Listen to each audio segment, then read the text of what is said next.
उत्तर प्रदेश में कोरोना के 20,000 से ज़्यादा केसेस आ रहे हैं और 9,000 से ज़्यादा लोगों की रोज़ मौत हो रही है। नमस्कार, स्वागत है आपका हमारे चैनल डी मैग्नम में और मैं हूं आपके साथ सौम्यता बिष्ट। उत्तर प्रदेश की राजधानी लखनऊ में कोरोना ने आतंक मचा के रखा है। अस्पतालों में बेड नहीं है तो शमशान घाट के बाहर अंतिम संस्कार की कतारें लगी। अभी हाल ही में उत्तर प्रदेश में एक वीडियो खूब वायरल हुआ है जिसमें बैकुंठ धाम में एक साथ कई ज़्यादा शवों को जलाया जा रहा था, वो भी शाम के 6 बजे। इस वीडियो के वायरल होने के बाद उत्तर प्रदेश सरकार ने यहाँ पे टिन लगा दिए, वो भी 60 फुट ऊंचे टिन, जिससे कि बाहर का कुछ अंदर ना दिखाई दे। ये बैरिकेडिंग लखनऊ नगर निगम के द्वारा की गई है। ये ऐसा पहली बार नहीं है, इससे पहले भी गुजरात के अहमदाबाद में जब डोनाल्ड ट्रंप आए थे भारत के दौरे पे, तब गरीबों की झोपड़ियों के बाहर ऐसी ही दीवारें खड़ी कर दी थी जिससे कि भारत की गरीबी ना दिखाई दे। आज हम कोरोना की चर्चा करेंगे और हमारे साथ मौजूद हैं सीनियर जर्नलिस्ट मिस्टर पुलकित शुक्ला। देखिए, जो सूबे की स्वास्थ्य व्यवस्थाएं हैं वो वेंटिलेटर पे जा चुकी हैं। बैकुंठ धाम जहाँ पर हम लोग खड़े हुए हैं, पीछे आप देख रहे हैं लाइन से लगातार सारी लाशें जल रही हैं। यहाँ पर शवों का दाह किया जा रहा है, जबकि ये ऑथेंटिक कोरोना का दाह का जगह नहीं है। जो कोरोना के लिए शवदाह की जगह है वो विद्युत शवदाह वाला केंद्र जो है वो है। लेकिन यहाँ पर स्थिति इतनी भयावह है उत्तर प्रदेश के अंदर, खास करके लखनऊ में जो सिस्टम है वो कोलैप्स कर चुका है। सीएम खुद कोरोना पॉजिटिव हैं, जो विपक्ष की आवाज़ है अखिलेश यादव वो खुद कोरोना पॉजिटिव हैं, और आज डीएम अभिषेक प्रकाश भी कोरोना पॉजिटिव हो गए। तो लखनऊ शहर के अंदर इस वक्त लगभग हर दूसरा तीसरा व्यक्ति जो है वो कहीं ना कहीं कोरोना के सिम्टम्स से प्रभावित है, और या तो हो सकने के उसको चांसेस हैं, क्योंकि लखनऊ में जो स्प्रेड है वो बहुत ज़्यादा है।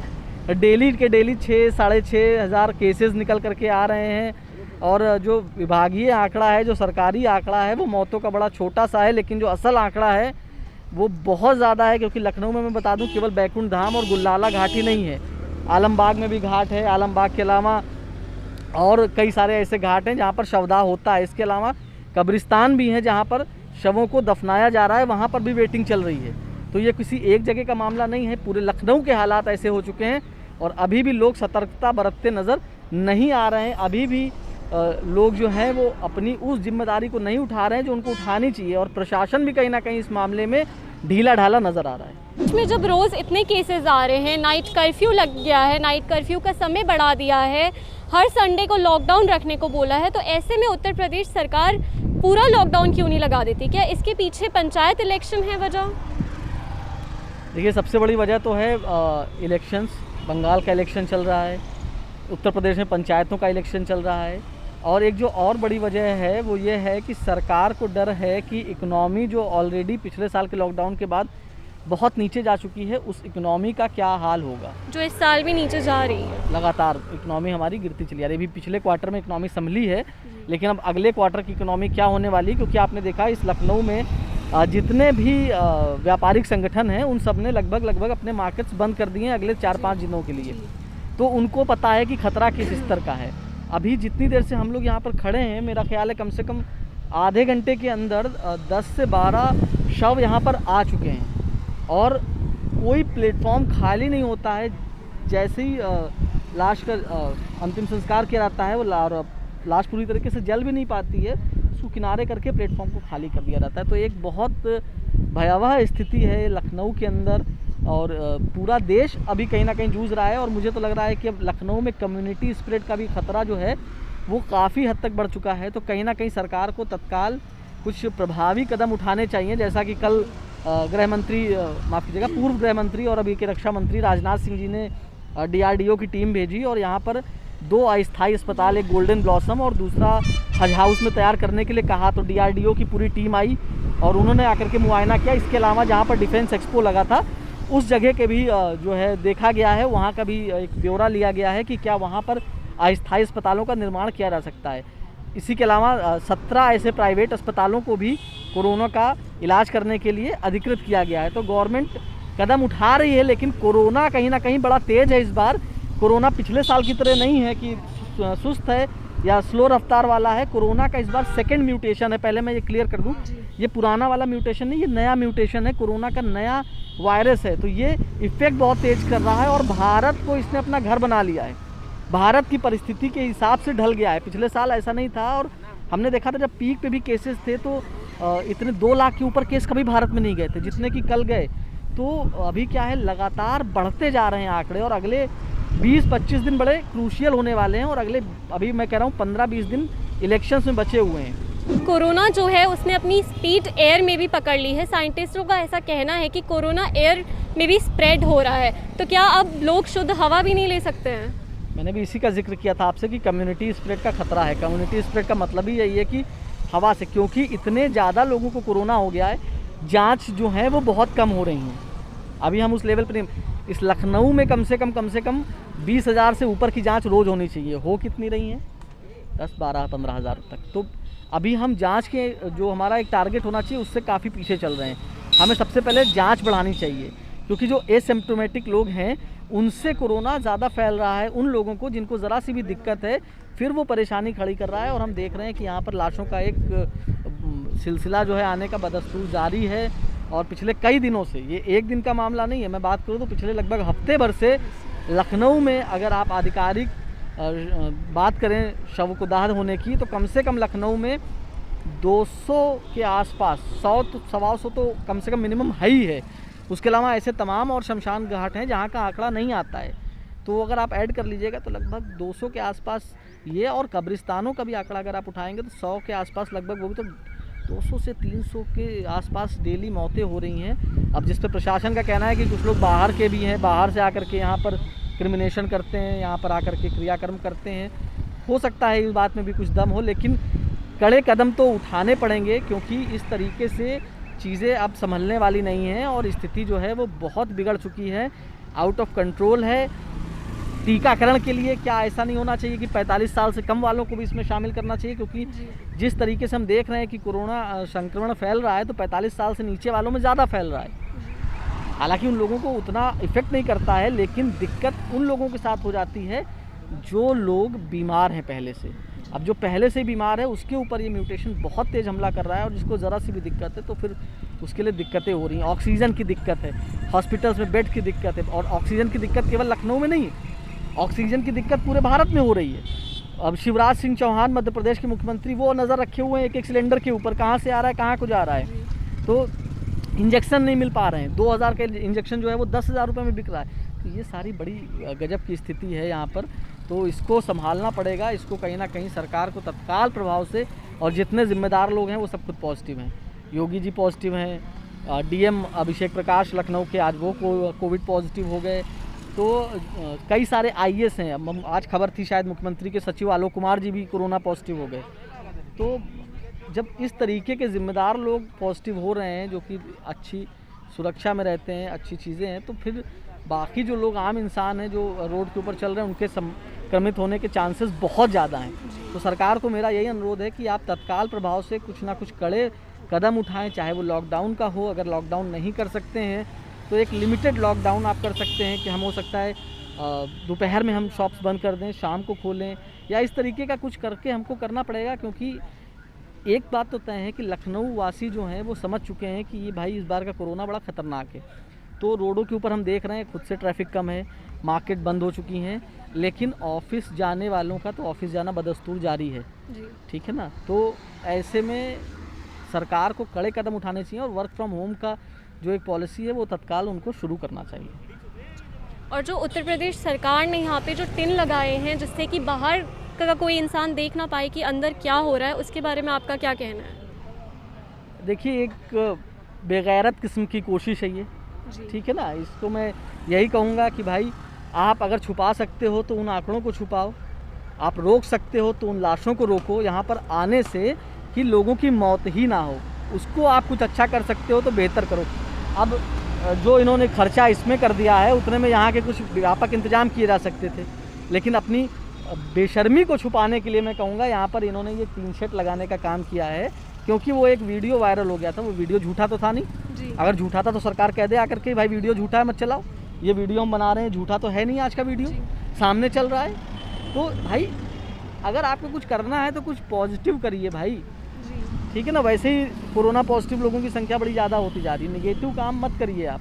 इस तरीके के कामों से आपको कोई अच्छा फल नहीं मिलने वाला है। तो आपको करना, अभी लकड़ी की शॉर्टेज है यहाँ पर, 2 दिन पहले तक यहाँ लकड़ी ढूंढने में, लकड़ी आने में बड़ी मुशक्क़त की बात थी। वो तो फिर जब उस प्रशासन ने संज्ञान लिया है, चीज़ें ठीक हुई हैं, तो अब लकड़ियाँ लद के आ रही हैं। मैं दिखाऊंगा, ये देखिए ट्रक लद के लकड़ी से आया भी हुआ है यहाँ पर।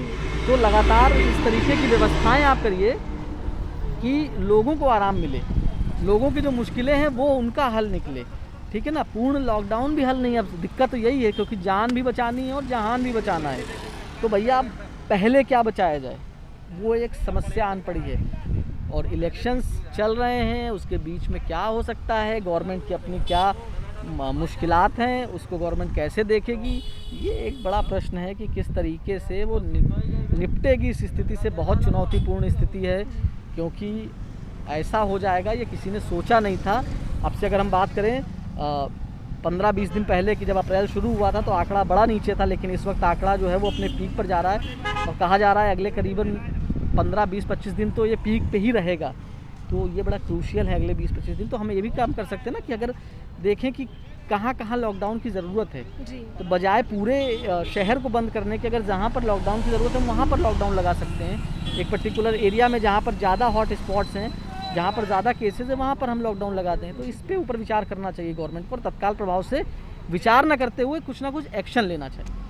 अभी आपने इलेक्शंस की बात की, तो परसों ही उत्तर प्रदेश में पंचायत इलेक्शन का पहला फेज़ हुआ है और इसमें लोगों को ये कहा गया है कि अगर कोई कोरोना पॉजिटिव है तो वो पीपी किट पहन के वोट करने आ सकता है। तो क्या ये वोट किसी की जान से ज़्यादा ज़रूरी हो गए? चुनाव आयोग ने कहा है कोरोना से डरना नहीं है, मतदान करना है। तो ये अपील तो चुनाव आयोग कर रहा है, क्योंकि लोकतंत्र में एक एक वोट की बड़ी वैल्यू है, इस बात को समझना चाहिए। तो ऐसी नौबत ही क्यों आए कि आदमी को जाकर के मतदान करना पड़े। जब स्कूल कॉलेजेस बंद हो सकते हैं तो चुनाव क्यों नहीं टाला जा सकता। बिल्कुल। चुनाव टालने की कवायद की जानी चाहिए। चुनाव आप 20 दिन, 25 दिन, 30 दिन बाद करा लीजिए, अभी उससे कोई हर्जा नहीं है। आप हलफनामा दे दीजिए कोर्ट में, भाई कोर्ट ने कह रहा है, अब कोर्ट ही कह रहा है लॉकडाउन लगाओ। जिस कोर्ट के आदेश से पंचायत चुनाव हो रहे हैं वही कोर्ट अब कह रहा है कि भाई आप इस पर ना लॉकडाउन के लिए विचार करिए। ये हाई कोर्ट ने कहा है, तो उसी हाई कोर्ट के आप बोलने से चुनाव करा रहे हैं, उसी हाई कोर्ट के बोलने से आप रद्द क्यों नहीं कर रहे हैं? नहीं कर रहे हैं। आपको चुनाव भी कराने हैं, चीज़ें भी चालू रखनी है, बंगाल में सरकार भी बनानी है। तो ये सरकार बनाने का जो वो तरीका है ना, ये जो है ना लाखों करोड़ों ज़िंदगियों के साथ खिलवाड़ कर रहा है। क्योंकि कोरोना जो है वो बहुत तेज़ी से फैल रहा है और ये जो नया वाला वायरस है ये बड़ा ख़तरनाक है। इससे निपटने के लिए गवर्नमेंट को तत्काल कुछ ना कुछ कड़े कदम उठाने पड़ेंगे। योगी आदित्यनाथ जी ने कोरोना वैक्सीन लगवा ली थी, लेकिन उसके बावजूद भी वो कोरोना पॉजिटिव हो गए। तो ऐसे में लखनऊ की जनता को कैसे विश्वास दिलाएं कि वैक्सीन उनके लिए सुरक्षित है? देखिए, वैक्सीन सुरक्षित है, इसमें कोई दो राय नहीं है। वैक्सीन क्या करती है कि वो आपको थोड़ा सा एक एक्स्ट्रा इम्यूनिटी डेवलप करके दे देती है आपके शरीर के अंदर, तो लड़ने की ताकत ज़्यादा हो जाती है। वैक्सीन ले लेने का ये मतलब नहीं है कि आपको कोरोना नहीं होगा, ठीक है ना। गाड़ी एयर बैग लेने वाले का ये मतलब नहीं है कि एक्सीडेंट नहीं होगा। होगा तो आप सुरक्षित निकल के आ जाएंगे बाहर। उसका सिर्फ इतना मतलब है जो वैक्सीन है 80 से 82% तक वो वैक्सीन कारगर है। दूसरी बात यह है, वैक्सीन जितने लोगों ने भी ली है उन लोगों को अगर कोई गंभीर बीमारी नहीं है तो ये कोरोना बहुत ज़्यादा घातक उनके ऊपर नहीं होगा। तो वैक्सीन तो ज़रूर लें। वैक्सीन लेने से ही सारी दिक्कतें जो हैं वो कम होंगी, न केवल कम होंगी, शायद हम कोरोना को हरा करके आगे बढ़ पाएंगे। तो वैक्सीनेशन का जो ड्राइव है ना, इसको तो फुल स्पीड बढ़ाने की ज़रूरत है। लेकिन अभी क्या हो रहा है ना, वैक्सीन्स कम पड़ जा रही हैं, लोग खड़े हुए हैं लेकिन वैक्सीन्स लगाने के लिए नहीं हैं। तो वैक्सीनेशन का जो ड्राइव है इसको फुल स्पीड के साथ चालू करना चाहिए गवर्नमेंट को, और एज ग्रुप हटा करके इसको ना हर एज ग्रुप के लोगों के लिए जिसको भी चाहिए, जैसे कि अभी बच्चों के लिए कोई वैक्सीन नहीं है तो उनके लिए सिर्फ एक ही चीज़ है कि घर में रहें और सुरक्षित रहें। बिल्कुल बिल्कुल, बच्चों के लिए इसीलिए स्कूल कॉलेजेस सबसे पहले बंद किए जाते हैं, ताकि वो क्या है कि कम्युनिटी में ना निकले। लेकिन मेरी बात बताइए, जब बच्चे के माता पिता जॉब पर जा रहे हैं, वो लौट के भी घर पे आ रहे हैं, तो क्या उनसे उस बच्चे को खतरे का चांसेस नहीं है? बिल्कुल है भाई। वही माँ उसको अपने हाथ से खाना खिला रही है ऑफिस से लौट करके, वही पापा उसको गोदी खिला रहे हैं लौट करके, तो उस बच्चे को भी खतरे के चांसेस हैं। तो आप इसीलिए कहा जा रहा है ना, पूर्ण लॉकडाउन की जो बात निकल के आ रही है कि कम से कम भाई हफ्ते भर का एक पूर्ण लॉकडाउन आप कर दीजिए, जिससे कि आपको भी समय मिल जाए चीज़ों को ठीक से सुचारू रूप से चालू रखने में।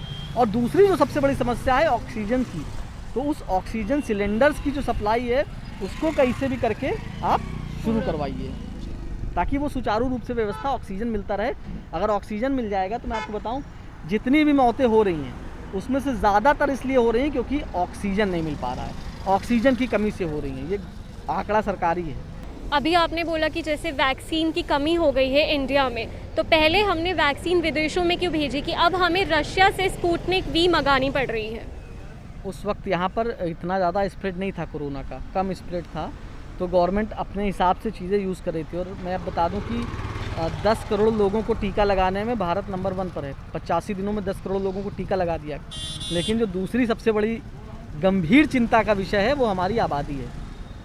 बाकी जो देश थे उनकी आबादी कितनी, अगर आप अमेरिका की बात करें, अमेरिका ने 10 करोड़ लोगों को टीका लगाया तो 25% आबादी उनकी हो गई। हमने 10 करोड़ लोगों को टीका लगाया, अभी 10% भी हमारी आबादी नहीं हुई।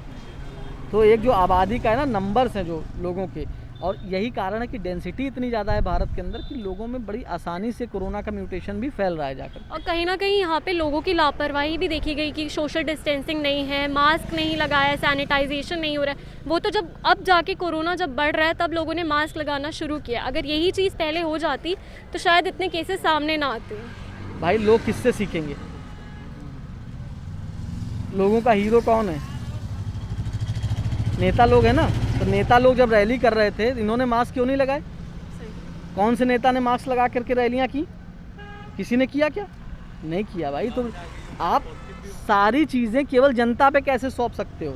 अब आपने थोप दिया जनता के ऊपर, पहली बार बगैर मास्क के पकड़ेगा 1000 रुपये। बहुत अच्छी बात है भाई, समझ में आ जाती हैं आपकी सारी चीज़ें। लेकिन जिन लोगों को आप बेड नहीं दे पा रहे हैं, जिन लोगों को आप ऑक्सीजन नहीं दे पा रहे हैं, जिनकी ज़िंदगियाँ आज यहाँ पर ख़त्म हुई जा रही हैं, इन लोगों के लिए आपने कौन सा जुर्माने की व्यवस्था की है? ज़रा बताइए तो। किया है क्या? कुछ नहीं किया है। तो भाई अभी भी आप रैलियों में जा रहे हैं। अब आज नरेंद्र मोदी जी का एक ट्वीट आया कि कुंभ को अब जो है संकेतात्मक रूप से ख़त्म कर देना चाहिए। हो गया, अच्छी बात है। और ये संदेश देने के बाद वो कहाँ चले गए? बंगाल में 2 रैलियाँ करने चले गए। तो भाई सारे नेता, ये खाली भाजपा की बात नहीं है, वहाँ ममता बनर्जी भी रैली कर रही हैं, केरल में कांग्रेस भी रैलियां कर रही है, लेफ्ट भी रैलियां कर रही है, ठीक है, सब कोई लगा हुआ है। ऐसा नहीं कि किसी एक पार्टी के ऊपर मैं प्रश्न चिन्ह खड़ा कर रहा हूँ, मैं तमाम राजनेताओं के ऊपर प्रश्न चिन्ह खड़ा कर रहा हूँ। भाई आप लोग रैलियों में मास्क क्यों नहीं लगाए हैं थे? आप लोगों से क्यों? और इतना कहाँ थी सोशल डिस्टेंसिंग वहाँ रैलियों में? जो रोड शोज़ हो रहे थे उसमें सोशल डिस्टेंसिंग कहाँ थी? जो अभी भी हो रहे हैं रोड शोज, लगातार हो रहे हैं। तो भाई इस चुनाव के बाद कितने कोरोना के मरीज़ निकलेंगे बंगाल में? अंदाज़ा है? नहीं है। केरल में कितने मरीज़ निकलेंगे? अंदाज़ा है? नहीं है। तो भाई सारी चीज़ें आप करिए ना। खाली एक चीज़ कह देना, हाँ मैं मान रहा हूँ कि जनता ने अपना ध्यान नहीं रखा, जनता को ज़्यादा एडवांस होना चाहिए था, जनता को अपनी सुरक्षा करनी चाहिए थी, लेकिन आपने भी रखवाया नहीं। जो आपने आज नियम लाए हैं, ये नियम पहले भी ला सकते थे, है ना। तो जो पिछले साल कहीं ना कहीं चूक हुई, वही चूक दोहराई गई। जब आपके पास समय था तब आपने सही से व्यवस्था नहीं की। महाराष्ट्र में केसेस बढ़ रहे थे तो यहाँ की व्यवस्था देखनी जानी चाहिए थी। किसी मंत्री को क्या आपने स्पेशल कोविड के लिए लगाया योगी जी? किसी मंत्री को नहीं लगाया कि जो स्पेशली कोविड के ऊपर देख रहा हो। आप अभी अनुपस्थित हैं। कौन सा ऐसा मंत्री है जो आपका दायित्व संभाल रहा है? आप वर्चुअल काम कर रहे हो तो वर्चुअल चीज़ें हो सकती हैं, लेकिन वर्चुअल वही दिखेगा जो आप दिखाएंगे। आप जब तक ग्राउंड पे नहीं पहुंचेंगे, ग्राउंड रियलिटी आपको नहीं पता लगेगी। तो ग्राउंड रियलिटी के लिए आपने किसको दिया? अब आज DM Abhishek Prakash corona positive हुए, आईएएस रोशन जैकब को उनकी जगह पर तब तक अतिरिक्त भार दे दिया गया। तो मुख्यमंत्री जी पॉजिटिव, उनकी जगह पर किसी और को क्यों नहीं दिया गया? इतना बड़ा प्रदेश है, बगैर मुखिया के कैसे चलेगा? आप हॉस्पिटलाइज्ड हैं या आप घर पे आइसोलेट हैं तो कम से कम अपनी जगह पर आप चार्ज किसी और को दीजिए जो कि जा करके कार्रवाई करे, जिसके पास पावर वो चीज़ करने की तत्काल। ये बड़ा आवश्यक है। लखनऊ में कोरोना की दूसरी लहर ने काफ़ी तेज़ी पकड़ ली है। ऐसे में आपकी जिम्मेदारी बनती है कि आप अपनी सुरक्षा का खुद ध्यान रखिए। घर में रहिए, तभी बाहर निकलिए जब बहुत ज़्यादा ज़रूरी हो, और बिना मास्क, बिना सैनिटाइज़र के तो बिल्कुल भी मत निकलिए।